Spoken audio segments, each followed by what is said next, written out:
mencuri kedelai. Oke. Nah, sekarang saya tanya.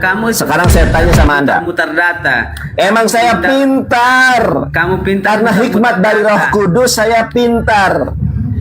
Karena saya mendapatkan kasih karunia dan saya kepenuhan Roh Kudus, makanya saya pintar.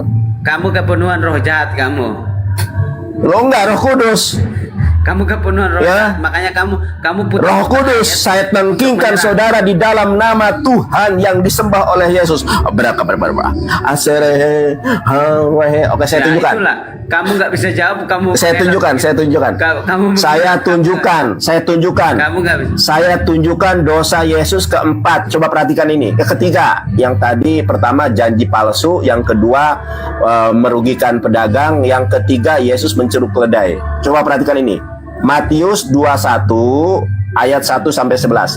Ketika Yesus dan murid-muridnya telah dekat Yerusalem dan tiba di Betfage yang terletak di Bukit Zaitun, Yesus menyuruh dua orang muridnya dengan pesan, pergilah ke kampung yang di depan itu, dan di situ kamu akan segera menemukan seekor keledai betina tertambat dan anaknya ada di dekatnya. Lepaskan keledai itu dan bawalah keduanya kepadaku. Sekarang saya tanya, mengambil keledai orang lain tanpa izin pencurian atau bukan?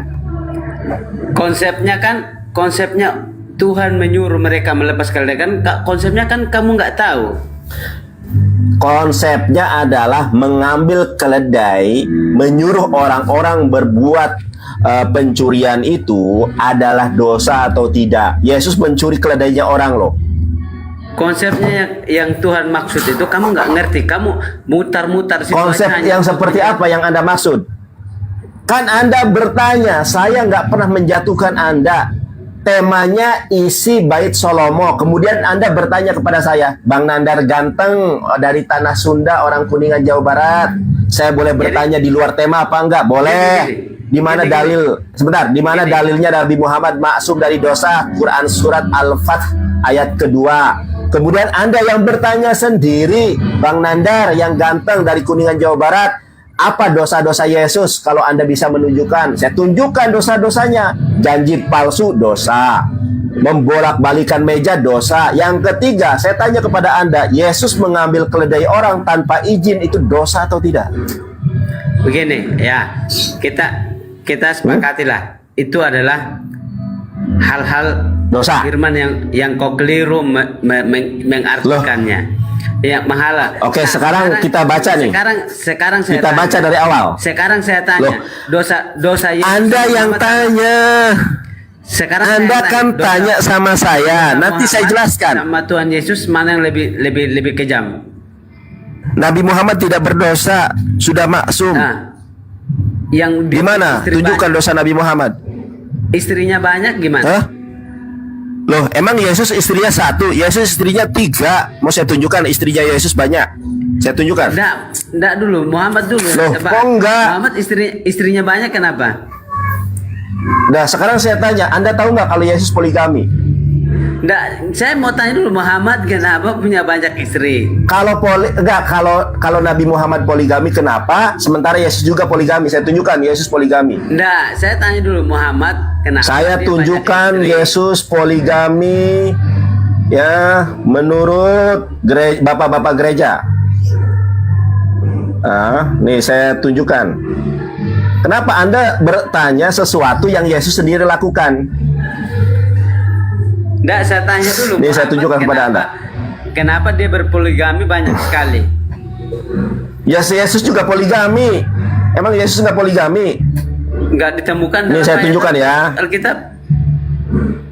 Saya tunjukkan. Sebentar.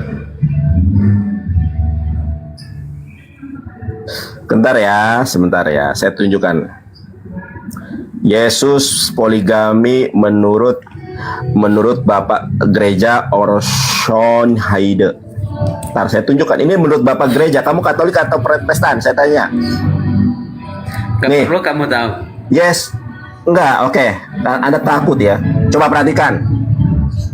Rasul gereja, bukan Rasul masjid ini. Rasul gereja orang kudus, bukan orang kotor ini. Rasul gereja orang kudus zaman akhir awal namanya Orson Hyde mengajarkan bahwa Yesus menerapkan poligami, menikahi Maria Magdalena, Marta dan Maria dari Betania, mengasuh anak-anak mereka. Ia juga mengajarkan bahwa perkawinan di Kana adalah perkawinan Yesus sendiri. Ini Bapak gereja yang lebih pandai dari saya. Bapak gereja yang lebih pandai dari saya mengatakan Yesus poligami. Baca Lukas 7 nomor 38. Ya, Yesus itu diciumi oleh Marta. Itu istrinya. Coba Anda buka Lukas 7:38. Jadi bagaimana? Sebentar. Jadi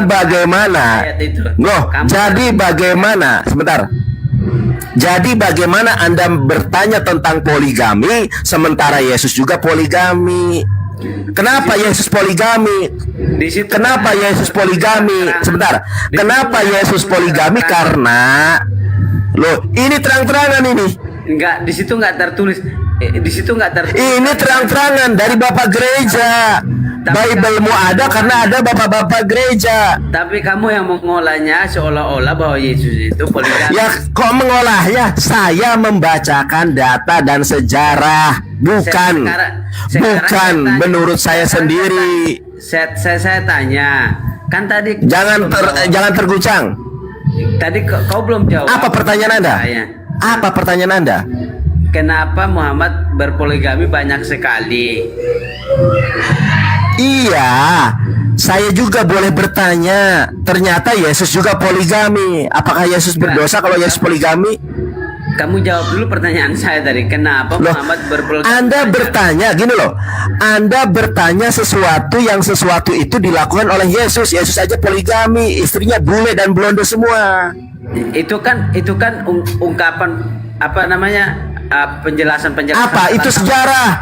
Bapak-bapak gereja itu sejarah, bagian dari sejarah, bukan tafsiran saya bacakan lagi. Itu bukan tafsiran saya. Nih, Anda baca nih. Ini bukan tafsiran saya nggak menafsirkan loh. Rasul gereja, bukan rasul masjid. Rasul gereja orang-orang kudus, bukan orang-orang kotor. Ya, zaman akhir awal namanya ini Bapak gereja Orson Hyde mengajarkan bahwa Yesus menerapkan poligami, menikahi Maria Magdalena, Marta dan Maria dari Betania dan mengasuh